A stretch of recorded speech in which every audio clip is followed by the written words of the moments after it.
Alright, y'all, we back at it again.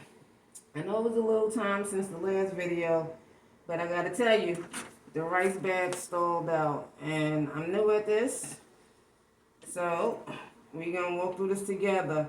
What had happened was I didn't have big enough gas exchange holes, so I put larger gas exchange holes, and I'm happy with what we looking like. So now we finna go to spawn the boat. So I actually kind of forgot about y'all, and I did 2 spawn the boats already. Like I said, the grain bags had stalled out, so when they started coming and I was just ready to go, so I just got time to do the video today. So as you see in these ones, I do have liners. This one is giving me some beautiful rhizomorphic mycelium. I'm not opening up now because I don't want any contamination, but it's looking good. Probably about 3 more days on this one, and I'm going to put it in fruiting conditions. I have my HEPA filter going. Not using the steel air box. I work inside my tent, so make sure I turn the air off, turn the fan off, and HEPA filter's going. This one I'm going to try a little bit different. I'm going to try this one without the liner. I watched this video on YouTube. I think it was Mycology Dogs. Don't quote me on it. And he has beautiful canopies, and he don't use no liner. So this has a liner, this has a liner. I got a little one going down on the bottom, no liner, and I'm gonna do this one without a liner. And I have to say, even though I'm new, I kind of move by the beat of my own drum. I made my own mix of substrate. I meant to do a video for you guys about that too, but like I said, I was moving and grooving, so I did my own magic mix. And I have to tell you, with the mycelium that I see going, I think I did a pretty good job. When I first put it in, I was like, oh shoot, it looked a little dry. And then I just gave it a light layer of water. I'm using sterilized water, you know, from the Florisol bottle on the first layer that I mixed the grain and the substrate, but you'll see how I do it now. So, of course, wiped everything down already with 70% ISO. Have on my mask. I need to put a little bit more working light in here. That's what I need to do. But we building and we growing. We building and we growing. Okay.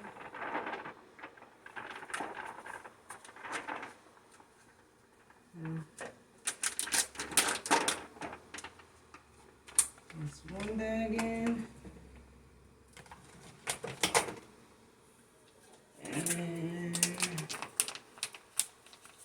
Here's 2 bags in.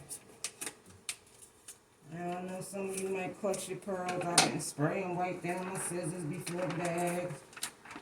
But everything's been wiped down. And like I said, I have the HEPA filter going. So, and then we can break up our rice cakes. I like to try to break it up as much as possible. I'm saying I like to try like it. I'm a veteran at this, but so far, this is what I do. I break it up as much as possible.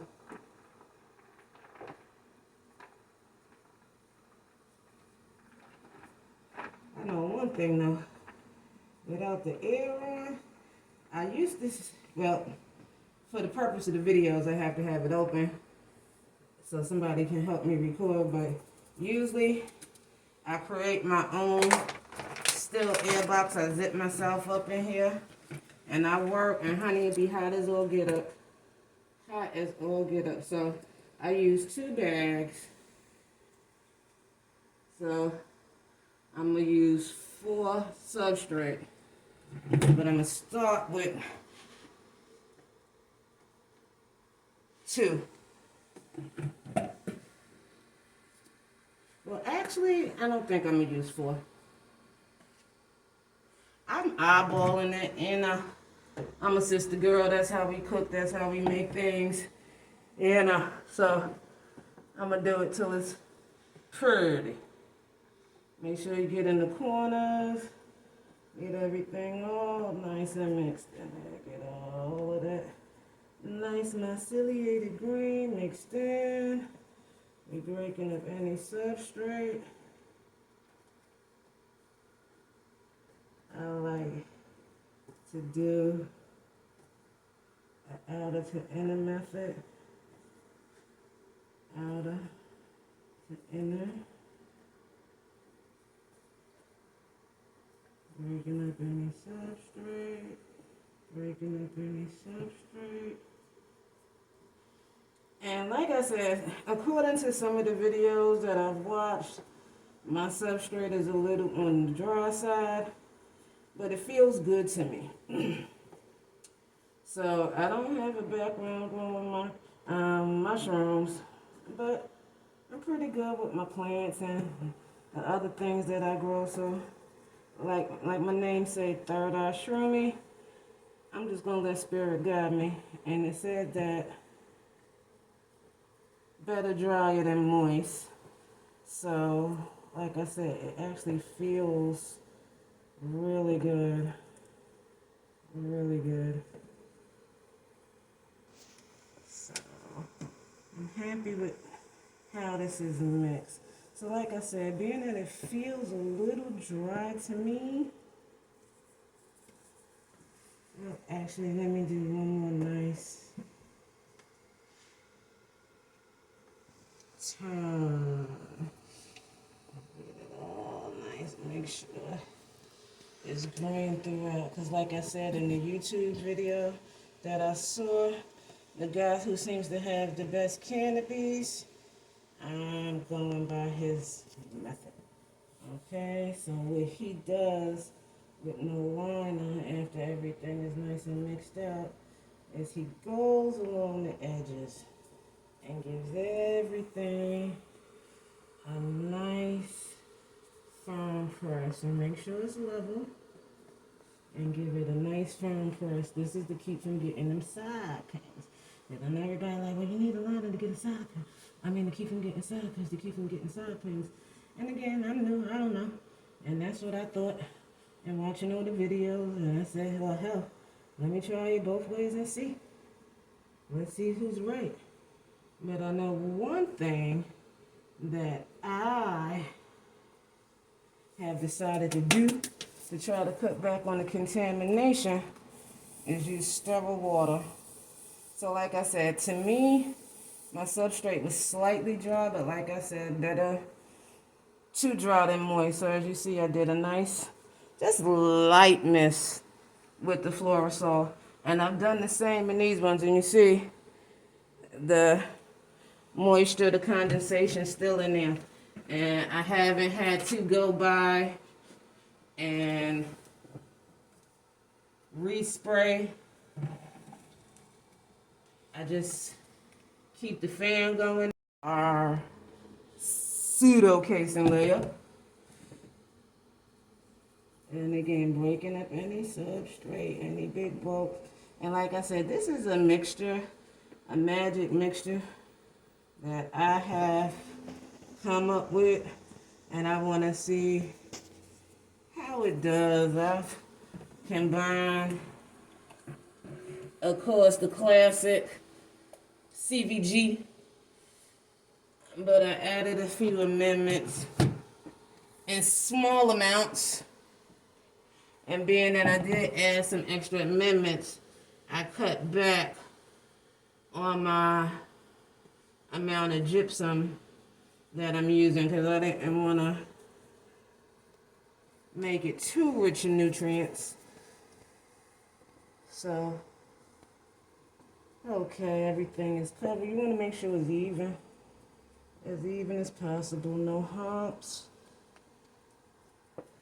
And again, now being that I'm not using a liner, we're going to go through and pay added attention to these corners and edges and give everything a nice tuck down.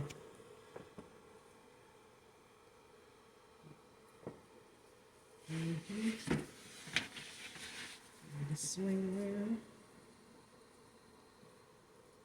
Get all these edges, all these corners, and then sand it back out.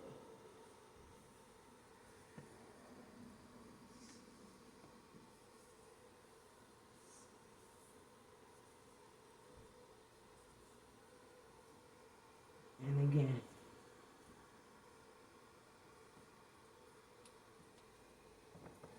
So, being that I am using a variation of a CVG blend, I'm going to pack the corners down a little bit tighter because the vermiculite is going to expand and hold that moisture. I don't want to compress the middle too much.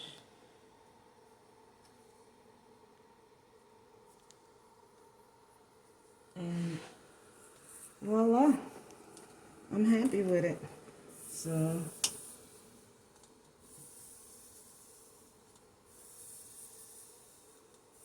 on the sides, on the sides, and that's the top. And like I said, I don't want to overdo it with the moisture because I do live in a very humid climate. And like I said, I gave it about the same amount. This is, I believe, 5 days in, and I haven't had to remix anything. So I'm happy with the moisture that's being kept in the tent. And this is the update. Peace out.